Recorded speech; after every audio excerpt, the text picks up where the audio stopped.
Okie dokie. So, we never know how to Now start. that we're settled in. Yeah. Okay. So, Laura, thank you for coming on the podcast. Thanks for watching, listeners, viewers. Can we just go ahead and get started? Yeah, let's do it. So, Laura, tell us about yourself. Tell us and everyone listening about yourself. Well, like I was saying before, that's a loaded question. So we'll keep it more on the fitness side. So I am a competitive bodybuilder. I am a trainer. I write meal plans for a lot of my clients too. I do training in person and virtual training. I've been doing this for about 15 years. I've been working on myself for about 15 years. And then I started taking on friends and family about 3 or 4 years ago, and then ended up making it into a business because I was doing it anyways every single day, and it was probably the favorite part of every single day. So just continued on with it. It's pretty smart. Never do anything that you're good at for free, right? yeah. Yeah. So so you said you've been doing this for 15 years now, right? So what got you into it initially? Well, the Colvin Center is a combo swimming pool / gym / everything at our college, Oklahoma State College. They offered a free nutrition class, and I had just started getting into the gym. Of course, I was cardio bunny, so I'd go in there and get on the treadmill. I was like, well, you know what? I'd like to learn a bit about the food part. Let's see how this works. So, sat through that class. I don't even remember how long the course was, but it just hit me that I wanted to know more. And it was like I was hungry for more, no pun intended. And so I started learning more and more every day, and I would say that there hasn't been a day since that class that I haven't watched a video, read an article, been working on my certificate, anything. I just like to absorb it like a sponge, and that class actually is what sparked it all. So, so when you were doing that class, was it mostly were you focused more on at that point building size, or were you just kind of concerned with the aesthetics, or were you concerned with Oh, honey, I was a college girl. I just wanted to be, skinny and pretty. That's, I think, what we all did when we got in there and just got on the cardio machine, or to make up for the fact that, we'd have our fun nights out. We had to balance that out somehow. So that's all it was at that point when I took that class. So it was just about learning and what it all meant. And then what I learned from there started sparking interest and actually, okay, well, how do I fit this into my life, and what can that look like later? Or what do I want out of it other than just jumping on the treadmill and making up for, a couple of lactonics or whatever. So what made you make the transition to competing? Well, I was self-taught, so this is probably, I started competing, I guess about 3 years ago. My first prep started summer of 2016. So up until that point, everything was me just learning and trial and error, and I tried everything that you can think of. And finally I was like, you know what, I need guidance in this. And when I started looking for a trainer, I started seeing a lot about competing and being on stage. It wasn't just like the bikini competitions that I'd always seen that was like the girls that walk up off the beach onto the stage and do their thing, but it was so much more than that. I was like, I want to do that. That's going on my bucket list. So I just combined and found not only a trainer, but a trainer that actually prepared competitors for being on stage, and just jumped right into that. So what competitions have you done? Is it just so in bodybuilding, I'm sure there's I actually don't know too much about it, but I assume there's different classes of competitions that you can go into. Yeah. So when you hear the term bodybuilding competition, so bodybuilding or bodybuilder, I can say I'm a bodybuilder. It's a blanket term. A lot of people think of bodybuilders, they think of someone that looks like the Hulk and or Arnold Schwarzenegger, but bodybuilder is a blanket term, and in competitions you have several different classes for girls, and then you have some for the guys as well. So bikini is one of them, figure is one of them, women's physique is another, and as you can imagine, it goes up as far as muscle size, definition, things like that as you go up in your classes. So I started with bikini. I've competed actually in bikini and figure, both. So I've gotten to the point of trying to add on size. Well, that's actually probably been my feat this whole time was just what's the word I'm looking for? My goal this whole time was just putting on size. So. You mind if we ask like where you started and where you are now, like in terms of size? Yeah, so I have to clarify a term when I say this, but I was skinny fat, and so a lot of people will hear something really negative when they hear that, and it's not necessarily. It just means that you have the appearance of being very thin, but you have no muscle on your body. Mm-hmm. So that's the term that they give it to it, and it's not supposed to have any kind of negativity to it. It just simply is saying, hey, you lack muscle, you're thin, you lack muscle, and you have so much potential at that point. That's what I was. I was skinny fat. And I actually, when I first started all of this, I am, as of today, about 2 pounds less than where I started 3 years ago. Oh, wow. Yeah, but I'm probably, best guess, 15 to 17% less body fat. That's amazing. That's Wow. that's a huge difference. Yeah, yeah. So, hey, you look at it and go side by side pictures, and you're like, same weight. So it's kind of cool. It's fun to watch and see the progression picture. So. Yeah, I guess so. I've always been on the complete opposite side of the spectrum. Even when I was skinny, quote unquote, right? It was either like skinny and I had like a little bit of muscle on me because I played rugby for a while. Yeah. And then on the other end of it, like as soon as I stopped playing, it was just fat. Yeah. Yeah. Just Catches know. up to you. This Yeah. is a nice fun battle, right? Yeah. Well, I mean, that happens. A lot of people coming out of sports. What's great about that, though, is that muscle memory and whatnot, you actually could probably ease back into it pretty easily. Mm-hmm. Yeah, that's what I'm hoping. Like, Yeah. try to shed it off as quickly as I can. Yeah. Yeah. Safe and in a healthy manner, but yeah, Right. Yeah. as quickly as you can in that way, yeah. Yeah, but with taking into account like health and everything, make Yeah. sure don't kill myself while doing it.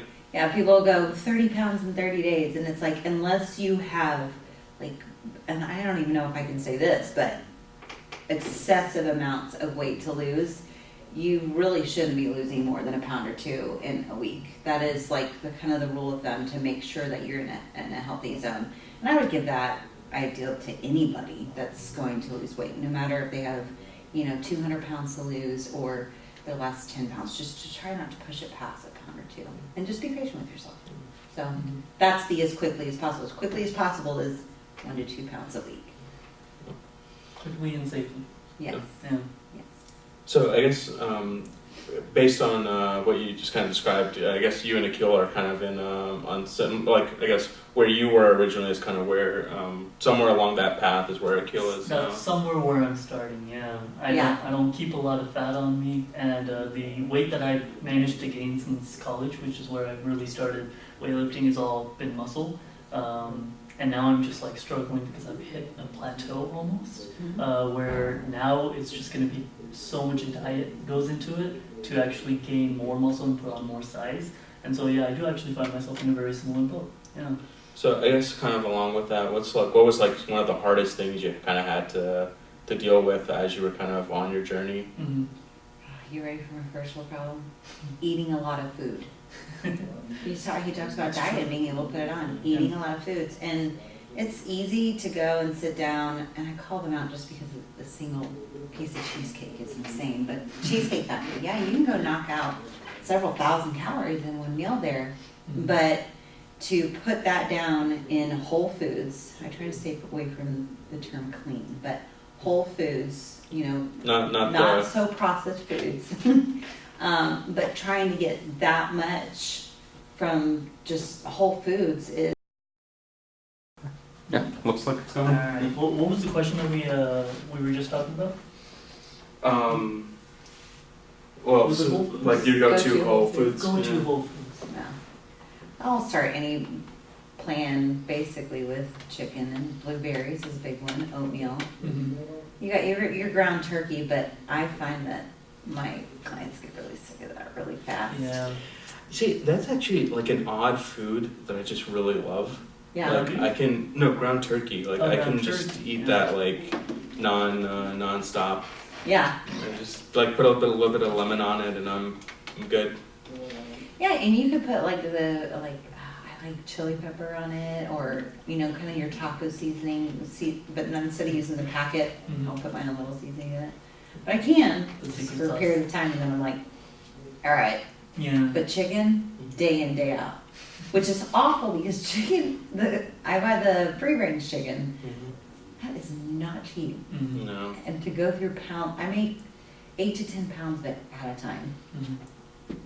Thank God for my Instapot. It's so much easier to just go to McDonald's or go to Taco Bell, So much and you can fit your calories, you can fit your macros, but you're not going to feel good at the end of the day. Yeah. And that's where people get hung up on, right? That's why it's so much easier to be unhealthy.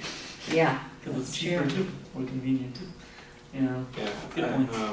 I remember when I was in college, I was part of the Bonner Scholarship, and they one of the things they had us do is they took us to a place in Memphis called I think it was Binghamton, and like one of the ladies there like explained to us about like the poor tax in the United States, where you can go to like a convenience store or a grocery store in kind of the poorest areas of the United States, and they'll charge you like $5-6 for a banana, but then your bag of chips will be like 99 cents or 20 or $2 or whatever the running rate for chips are. Yeah.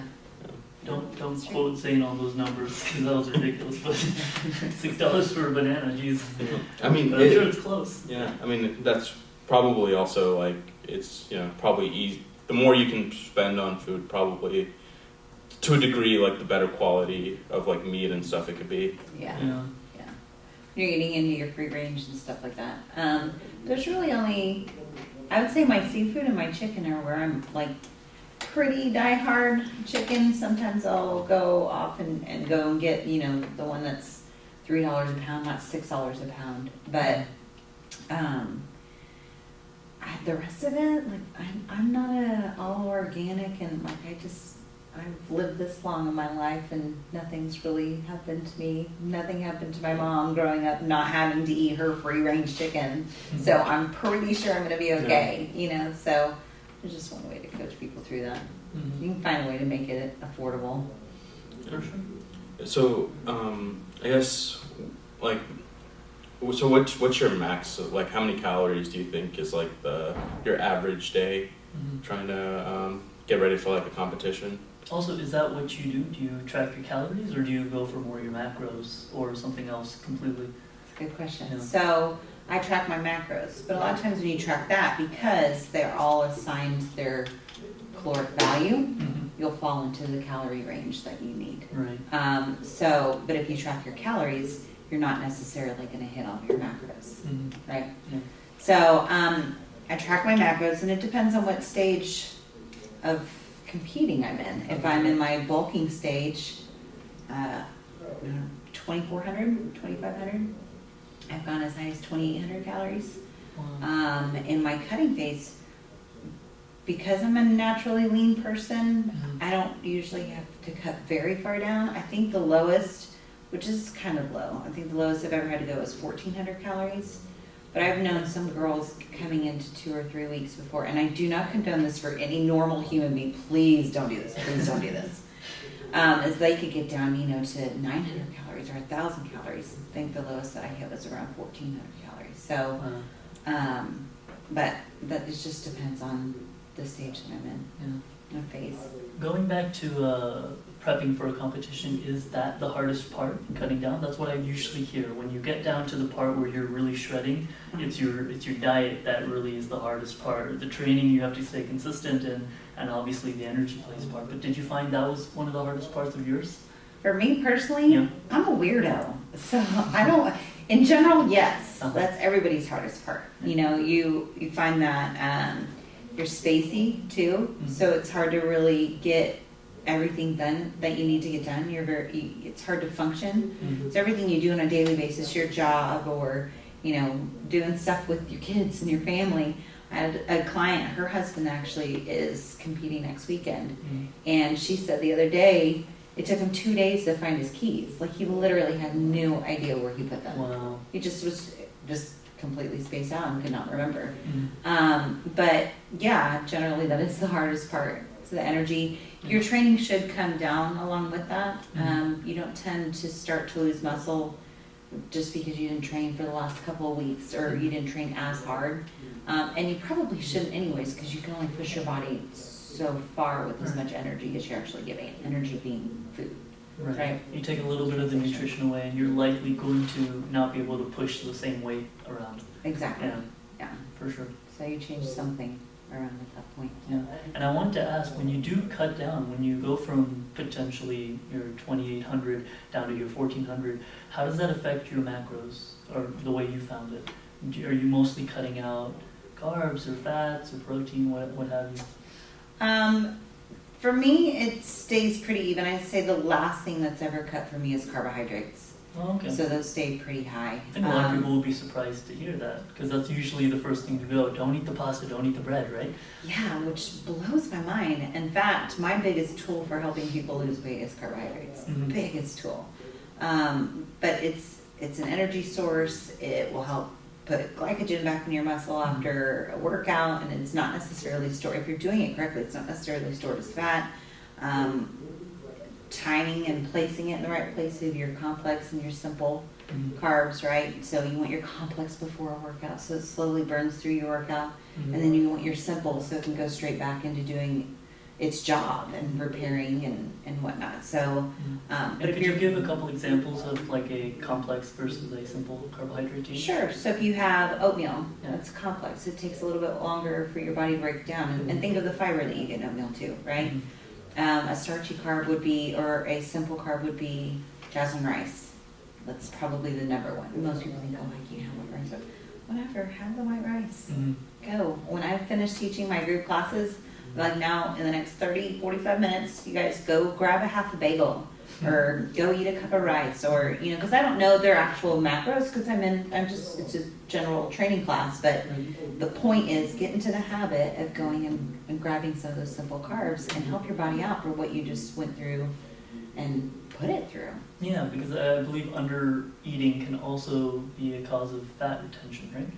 Yeah, so, but you set it up as a really good meal plan, because your breakfast, your oatmeal, you start your day with your complex carbohydrates, and then you work your way to simple hydrates with the carbohydrates with like rice and stuff. So it kind of just flows if you really stick to it, right?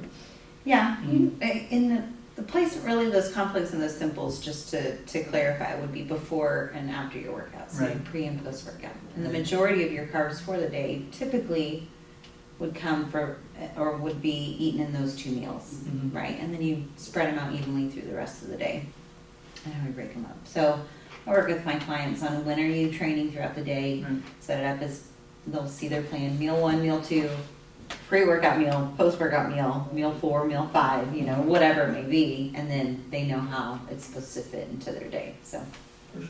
yeah. So, I guess kind of based on the example, like that's like a close to a full day of eating, right? What do you have any like thoughts about intermittent fasting, or kind of just having the limit on what time of day you can eat? Sure. So a lot of people have a lot of different ideas. Generally, overall speaking, so it helps people when they block off a certain window of time for eating. For a lot of people, especially if they are insatiably hungry, if they can limit themselves to a certain time period for eating, then generally speaking, they will eat less throughout the day, right? So I have 8 hours to eat. Whatever I can fit in those 8 hours to eat, I'm going to eat. Chances are they're not sitting down and eating as much as they can for 8 hours solid, right? They're fitting food through that 8 hours instead of expanding it out, right? Or maybe they make it a 6-hour feeding window. The rest of the time, obviously, is fasting, and that is what is now known as intermittent fasting. Most people are fasting 12 hours anyways. I stopped eating before I went to bed. I woke up. Some people even skip breakfast, and they are unintentionally intermittent fasting until they decide to pick up their next meal. Are there some additional benefits to doing that? There's a lot of studies that say yes. There's a lot of studies that say it's bogus. Personally, I think that there are, not just like fat burning, but you know, just I don't want to get all nerdy into it. I think there are other benefits to it, so I'll leave it at that. So I practice it as well. Women have to be careful because they can't do it daily. messes with their hormones. Men shouldn't do it every day either, not beyond a certain amount of time. I would say no more than 14 to 16 hours. Women should do no more than 14 to 16 hours, 3 or 4, maybe 4 times a week. So if you can figure that out and work it into your schedule, and some people it works better. They have to intermittent fast because I have an ER nurse. So sometimes she can't eat through the majority of her shift anyways, right? And she slept through the rest of the night because she's an overnight nurse, so she slept really late in the day, and then she went to work, and she's not able to eat until later. So it's not on purpose, but again, this is what is sustainable in your life. If you want to put a label on it as intermittent fasting, fine, but really it's just what can you stick to in your life that you can be healthy and be able to sustain that. So. No, good point, and a good subject to bring up because intermittent fasting is just everywhere nowadays. We see it from the diet perspective all the way to like a lifestyle perspective. But it actually brings up a good question. When do you personally recommend your clients to train? Do you have like a recommendation for that? Do it like fasted in the morning before you have breakfast or something else? I think a lot of it depends on their goals too. So, but if I'm going to go generally speaking, which I think we should, no, I don't. I think, again, whatever fits into your life. Okay. There are some days that I can get my trainings done in the morning. Mm-hmm. There's some days that I'm not getting it done until pretty late at night. Right. Just get it done, Mm-hmm. All I ask is, that they do the best that they can as far as the meals surrounding it, just to make the most of those meals. Mm-hmm. But if they can't do that, again, I want you to follow your plan. I'm a guideline for your healthy lifestyle that you're trying to achieve. But at the end of the day, if you can't stick to it, then you won't do it. Mm-hmm. That's all there is to it. So. Right. Find something to say. So this is a bro science question. Okay.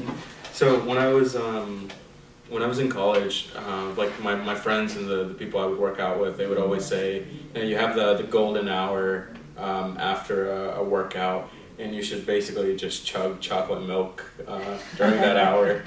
So I guess like what's the truth ratio on that? Yeah. When you start talking about that, can you down a gallon of, what happens if you down a gallon of chocolate milk? No, but there's protein in chocolate milk. I think chocolate milk is a great post-workout. I mean, I've been known to eat gummy bears in the middle of a workout, intra-workout, so that I can get those carbohydrate hits, those energy hits. But it's all fun stuff that we play with to see if that works for you, if it doesn't. But chocolate milk, it's a bro science too, but at the same time, it is chock full of protein, and it is a good post-workout thing. So all the power to you. Go have you some chocolate milk after your workout. You get that protein in there. And carbs come in it too. Milk in general is actually just my sin. Like I drink it in the morning, drink it in the afternoon, drink it at night. Like I probably get close to a gallon a day. Yeah. Not actually, but That's a lot of milk. Maybe closer to a quarter gallon. Okay. Well, we can work with that. That's workable. Yeah. Well, that brings up the subject of dairy really quick. I might as well, if we're talking about it. A lot of people say, oh, you can't have dairy. Mm-hmm. But, or, they cut it out of their diet. If you cut anything out of your diet, and I attack dairy because most people want to take that and carbs out of their diet first. Mm-hmm. That's the big bad. There's fat in dairy, and you need fat, period, in your, that works with our hormones. Mm-hmm. It's the number one energy source in your body. That's the first source that your body goes to for energy is fat. Mm-hmm. But anyways, that's beside the point. So when you cut out dairy for an extended period of time or any other food group, and then you go to reintroduce it, you'll find that will upset your stomach, or that will not make you feel very good. Mm-hmm. So most people come back and be like, oh, I actually think now I'm lactose intolerant, or I just can't have dairy, it doesn't sit well with my stomach. A lot of times when I'm talking to a client and I'm getting ready to set up their meal plan, I might add some sort of dairy in there, a 1% mozzarella cheese to add a little bit of fat and give them, spice up their chicken, right? Give them just that extra flavor. And it's like, okay, so dairy hurts. When's the last time you actually had dairy consistently in your diet? Mm-hmm. Oh man, I cut dairy out like 5 years ago. Well, that would be why. And so you can eat it again. Just if you start to slowly introduce these things that you've been depriving yourself of for forever, why take out cheese if you love cheese? Mhm. Again, we keep going back to that sustainable lifestyle, right? So. I guess this kind of brings up the question of enzymes, right? Like, I know that at least I've seen a lot of things where people have started kind of recommending probiotics to like be able to digest certain food groups a little bit better. But I've also seen like some studies that say that that might not be the most safe option for your stomach in kind of the long run. Do you happen to know anything kind of related to probiotics and like how like that helps or detriments the digestion or? So I will tell you, my recommendation is I have my clients take digestive enzymes. So if they are having issues with digesting something, we do. Some people it's worse than others, and that's fine. But digestive enzymes actually work in the full body. It starts working from when you consume your food, right? Probiotics live and work in the gut alone. Digestive enzymes will also work in your gut. So I suggest digestive enzymes if I can get a full body, just like we're talking about enzymes, BCAAs, I'm sure you've heard of them, or EAAs. I will always do EAAs because the BCAAs are already grouped into the EAAs, and then you get your essential amino acids. Well, we're talking about enzymes. I went with amino acids. Sorry. But in my mind, I'm thinking, okay, why take both? Because you'll see someone do digestive enzyme with probiotic. When you just take the digestive enzyme, it's going to hit from top to bottom, and then that made my brain go to EAAs, BCAAs. Why just take the BCAAs when you can take the EAs and get both in one and get the added benefits of the essential amino acids? Same concept. So as far as being detrimental, I think anything, especially when you overdo it and people don't understand how to take it, any kind of supplement, that you can definitely, it can be detrimental. Movement. That's hilarious. we broke the library. Alright, there it is. And there was light. and there was like, I'm just gonna check really quick, make sure that that's still going. oh boy, this is fun stuff. Surprisingly enough, I haven't heard of EAAs before. I mean, I can make sense of it now, but that's funny that they don't actually talk about that more often. Because I mean, you usually go with your protein source, which is like whey or some vegan one, and then your BCAAs and maybe like a pre-workout or something, right? Yeah. So EAAs, that's interesting. Are we still good? Yeah, still good. Okay. Good on both fronts. Where do we? First world problem with my hair, it keeps getting stuck. Yeah. So I guess going back to the question of enzymes, right? So Aqeel is vegan at the moment. At the moment. well, you for a portion of your life you weren't, right? That's so true, it is. that's true. I'm almost 1 year vegan coming November. Okay. So I do actually deal with the enzymes part of it. I don't really think about it too often, so it's a good point to bring up. Because I remember we went to GNC like 8 months back, and one of the people at GNC had suggested, I think, a probiotic for you. Yeah. Just to kind of help. We were marketing it at the time. Yeah. Yeah.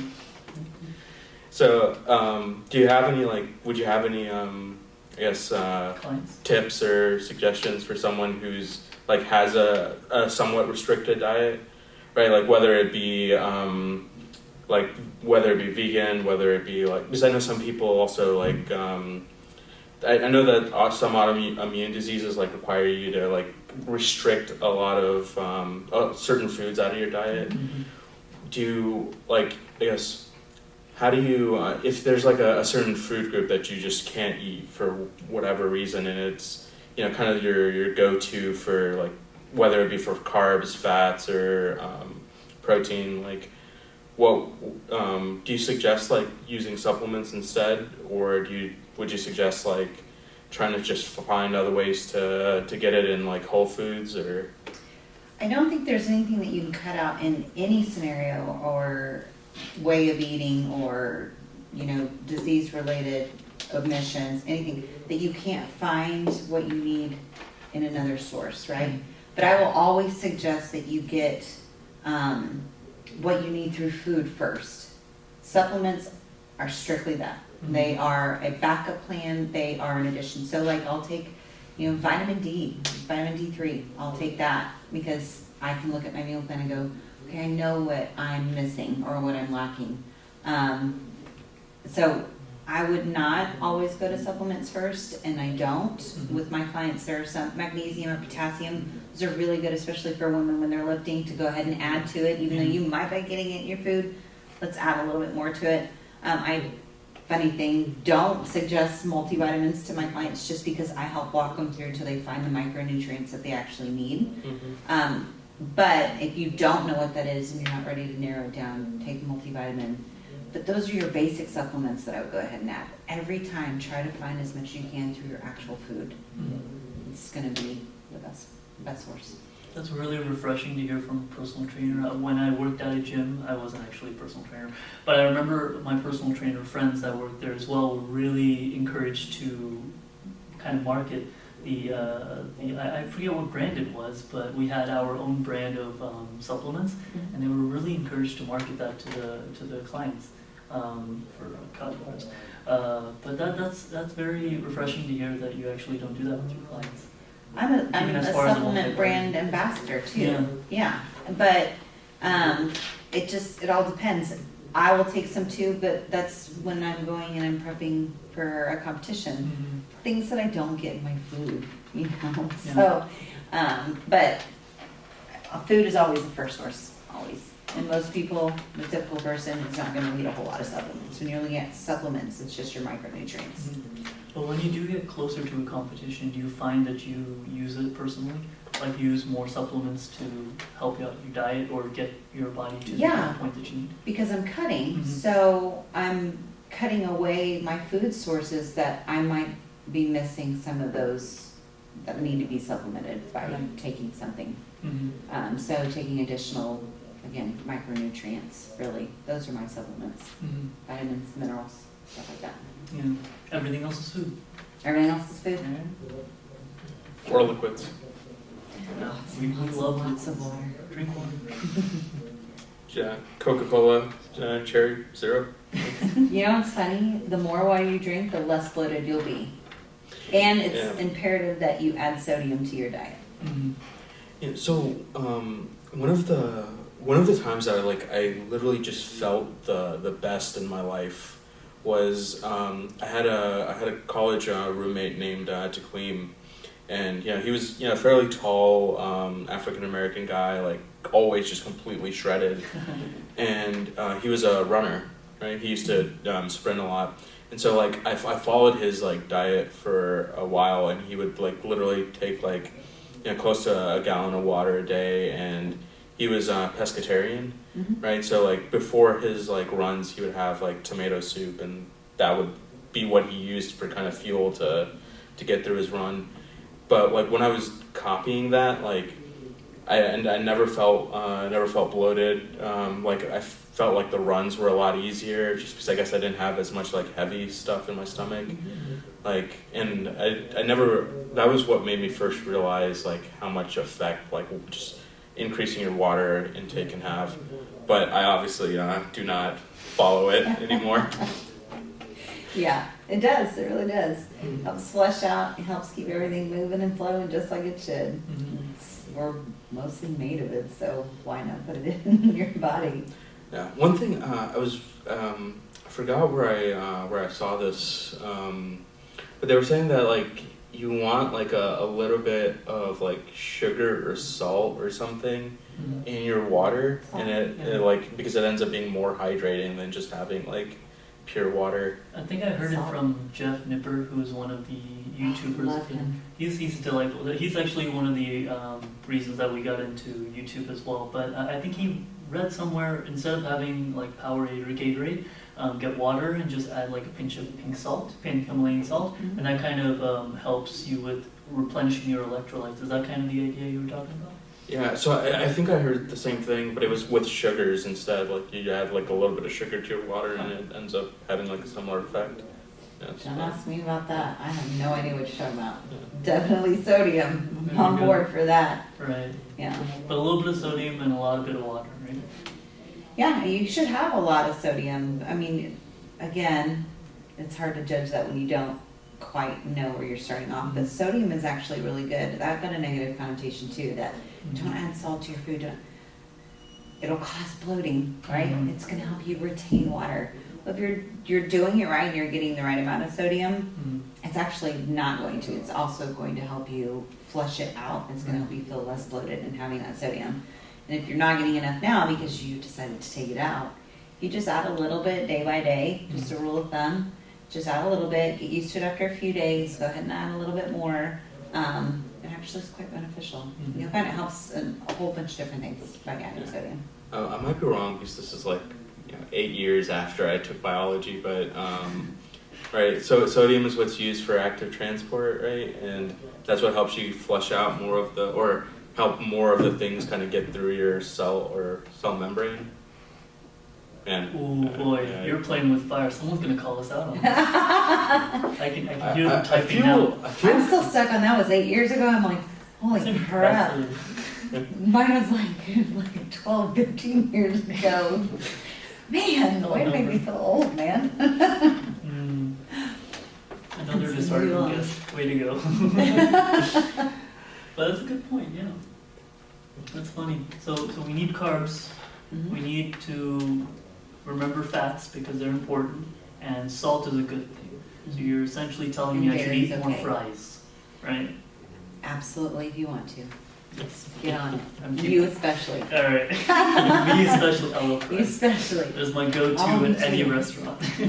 My favorite still to this day is McDonald's French fries. Really? As long as they're nice and hot. And I order them, here's a little trick that is not health related. I order them without salt. I know we were just talking about all this because they're forced to make it fresh. They have to make it fresh, yeah. And then you add some my salt packets. Add the salt after it, yeah. We all know the tips and tricks, don't we? That's funny. They, oh, go ahead. No, please. I insist. I need to take a sip anyways.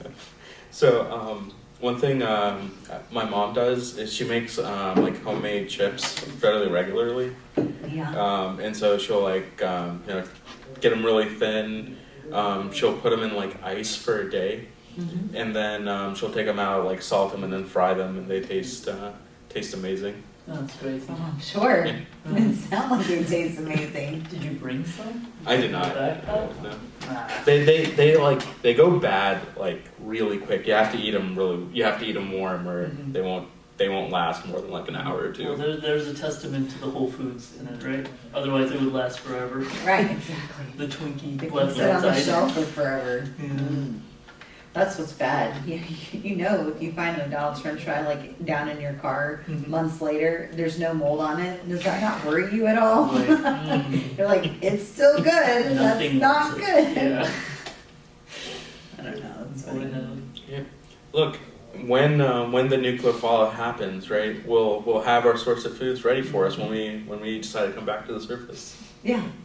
I think it was like a Family Guy episode where there was a apocalypse and they went out in search of like this abandoned Twinkie factory or something like that. Oh boy. Or Simpsons. I have no idea. That was also a big part of Zombieland, right? Like the old guy was like in search of Twinkies, and like everywhere he would go, someone would like destroy the Twinkies. Never seen it. Yeah. I'm out on this one. Well, the second one's coming out next month, I think. Zombieland 2. Yeah, I think I That's saw hilarious. that. We're delightfully off track. What is this podcast about again? It's about zombies and how. Yeah. Alright. So you go into a supermarket and you want bread. And you go to the deli section at the front. Yeah, at the front. Those loaves of bread and stuff up there. If you notice, you put one of those on your shelf and it'll be done in like 2 days. You go get a loaf and it might take like a week and a half, maybe even 2. But then, cut off a piece of that, stick the rest of it in the freezer, and then when you're ready for some more, get it out, defrost it. But I have my other tricks. So spices on meal plans for me, use as many as you want.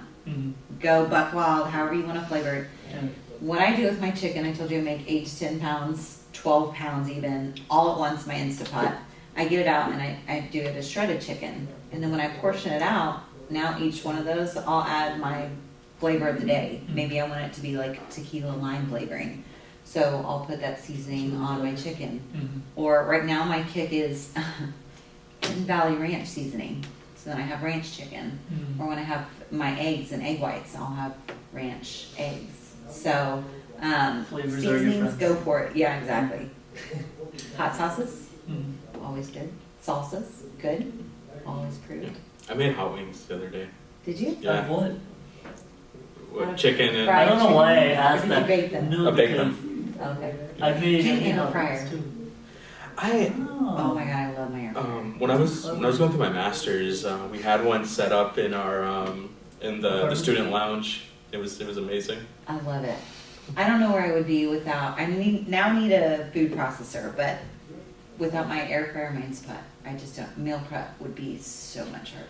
Like I look back now, I'm like, how did I go through that? Because now meal prep for me takes less than an hour, whereas it's like 2 or 3 hours before. Yeah. Yeah, my entire meal prep is just making chicken curry and rice. And it's good. I'm getting ready. I'm on a mini cut. What do you call it? Because I have a photo shoot in 2 weeks. So like all the foods sound good to me.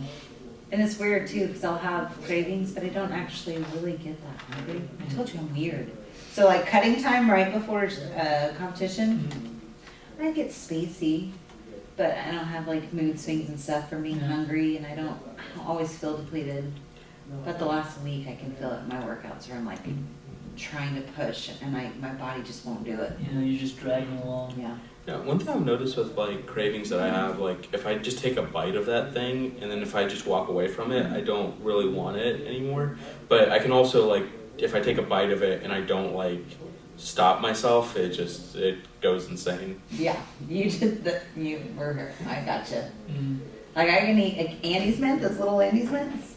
I can eat one of those and make it last for 3 days, which is weird, but I put it in the freezer, and I'm a huge mint chocolate fan. So I'll go in there and I'll take a third of it, I'll take a bite, I'll wrap it back up, I'll put it in the freezer and walk away from it. I don't think about it again. I might think about it the next day or, the following, and then I go take one little bite of it, but you're right, it's just like, okay, I got the taste, I'm good. Yeah. As long as I leave it in there Right. and don't like get off the box of the Andes Mints, and then it's down. Yeah. We're going down on this, so. Yeah, that is one of my like biggest problems. Like I like chocolate in particular, I can resist. Like I can take a bite, I can put it up, and I'm good. But as soon as it comes to like sour cream and onion chips, like I literally buy like the party size bag, and I'm there in front of a TV just going away You at know it. about all that, right? Yeah. Get your food scale, weigh out a serving size, Oh yeah. put the bag That's up, clever. go sit down with your serving size. Put the You start obstacles there. training. Yeah. You start training your body. Same thing when they talk about to address like multiple meals a day. You have to have 6 meals. You have to have 3 meals. I don't really care. How do you want to break it up? How does it fit your lifestyle? Right? Again, we're going back to that same thing.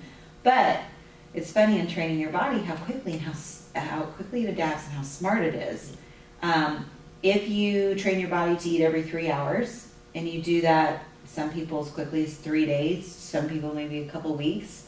Next thing you know, your hunger cues start hitting you every 3 hours because your body's like, oh, guess what? It's time to eat. This is what time you feed me. Well, it kind of reminds me of my dog now. She's like, we just went potty. This is food time. Even if I take her out in the middle of the night, I'm like, no, it's not food time. But, Pavlovian conditioning, I guess. Yeah. She comes in, it's ready for her meal. We just went potty, now it's meal time. But your body adapts to that. So you can train it like that. Next thing you know, you had your serving size of chips, or maybe you start off with 2 serving size because you're apparently used to the party size bag for the TV. And then it's like, oh, okay, those are gone. Okay, that feels right for how much I'm supposed to eat. And the next time you do it again, and you do it again, and then next time you take it down to 1 serving size. Just keep it in moderation. You can still have it. Yeah. Same thing, you put those things away. I put the Andes Mint back in the freezer, walk away from it, and I'm good. So. Yeah, we started doing weekly, or we've done one so far, but we're doing like weekly check-ins. Yeah. And so for my first week, what I wanted to do was just use MyFitnessPal and figure out like how many calories I actually get in a day.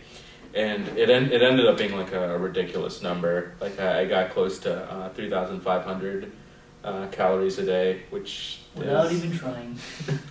That was average. But MyFitnessPal is really good because it kind of forces you to see. So if you sat down with that bag of chips and you actually see how much one serving is, you might actually stop at one serving. Right? Yeah. And it has actually been helping me a little bit in that regard, just like noticing how much I'm eating. Mm-hmm. Like I'm more, at least this last week, I felt like I'm more likely to stop myself and be like, you literally just had lunch like 12 minutes ago. You don't need to be necessarily eating right now. Yeah. And people will get onto that. Absolutely, before taking on a client, before I write your meal plan, I need to have a minimum of 3 days of absolutely everything you put in your mouth. Mm-hmm. Everything. I don't care. This is a no judgment zone. I need to know where you're coming from. A, that lets me know what you like to eat, so we can create a sustainable lifestyle. B, it gives me a realistic idea of what kind of carbs you're eating, or excuse me, what kind of calories you're eating, or how many you're eating. That's where I start. You have to have a starting point and then come from a deficit from there. If somebody can't just say, oh, I'm supposed to be eating 1,500 calories a day, who's to say that 3,500 calories is really all that much for you? No. I don't know. That's not necessarily right. There's so many other factors in your life that maybe your deficit would be 3,100 calories, which wouldn't be that hard of a jump for you to go down to, right? So, but that's really awesome that you're starting to track all that. Most people won't do that. They won't even do that much to just even see how they're eating. But you'll find that you'll hit about the same number of calories every day because that's what your body's used to having as an intake. Yeah. Yeah, and that's what I guess I've noticed is that, I weigh about 225 right now, and it was a fast balloon up to that point after I stopped being like relatively active after college. Mm-hmm. And then, but at this 225 mark, I've been here for like probably about like a year or so. So it barely fluctuates kind of around 225. And so I guess I probably am just, getting the exact same amount of food, and this is probably, for what my lifestyle is, this is where my plateau kind of is. We're in a maintenance level. So when I'm at maintain, as far as I'm not trying to build muscle, I'm trying to not lose weight, I stay about the same on my intake for calories and my macros. I stay about the same. My activity level stays the same. So guess what? My weight stays the same. We're all, you're right, going to fluctuate morning to morning, day by day, morning to night, doesn't matter. There's going to be fluctuation, period. But if I'm pretty much staying steady, guess what my weight is going to do? It's going to stay steady. My muscle mass is going to stay steady. It's just maintenance. And you're right, you may not be intentionally doing it, but your body is. So we don't give our bodies enough credit on how smart they are. Mm-hmm. Couple million years of evolution, right? Yeah. We're all still here. Yeah. Something's going right.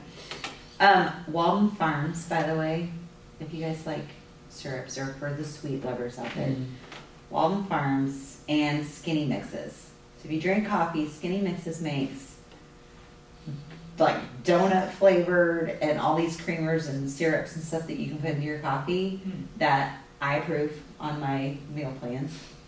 And then Walden Farms, my favorite, they have a pancake syrup that I'm not kidding, tastes exactly like pancake syrup. Mm-hmm. That is my addiction on my oatmeal. It is all over my oatmeal. Mm-hmm. But their chocolate syrup and their caramel sauce are also really good. And then they have strawberry syrup.